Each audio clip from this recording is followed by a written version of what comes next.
Naomi was devastated. Famine had driven her family from their home in Bethlehem. They had sought refuge in Moab. Years passed, tragedy struck. Her husband Elimelech died.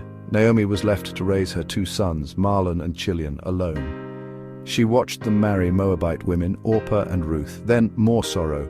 Both Mahlon and Chilion died. Naomi was utterly alone. News came that the famine in Bethlehem had ended. Naomi decided to return. She urged her daughters-in-law to stay in Moab.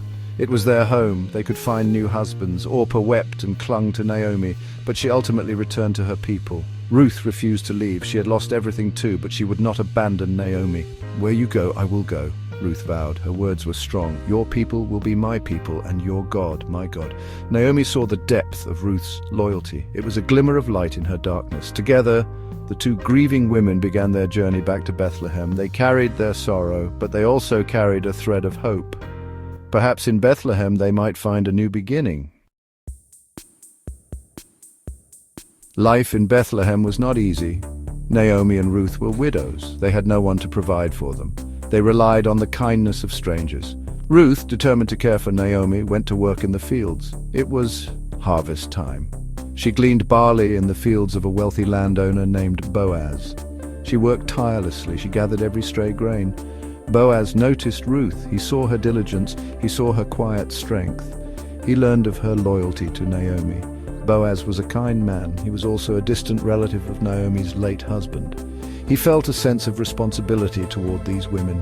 He instructed his workers to leave extra grain for Ruth. He offered her water and a place to rest. Ruth was overwhelmed by Boaz's generosity. She thanked him humbly. She told Naomi about Boaz's kindness. A flicker of hope sparked in Naomi's heart. She saw God's hand at work. She had a plan. Naomi knew Boaz was a kinsman-redeemer. This meant he had a duty to protect Naomi and Ruth. He could even marry Ruth to preserve the family line. Naomi devised a plan. She instructed Ruth to go to the threshing floor that night. Boaz would be there, winnowing the barley. Ruth was hesitant. She trusted Naomi, but this seemed strange. Naomi insisted. She knew it was the right thing to do. Ruth found Boaz at the threshing floor. She approached him quietly. She reminded him of his duty as a kinsman-redeemer. She asked him to marry her. Boaz was startled by Ruth's boldness. He had already been drawn to her. He admired her character. He agreed to marry her. But there was a problem. Another relative was closer to Naomi's family. This man had the first right to marry Ruth. The next morning, Boaz went to the city gate. He gathered the elders of Bethlehem. He called for the other kinsman. He offered him the opportunity to marry Ruth.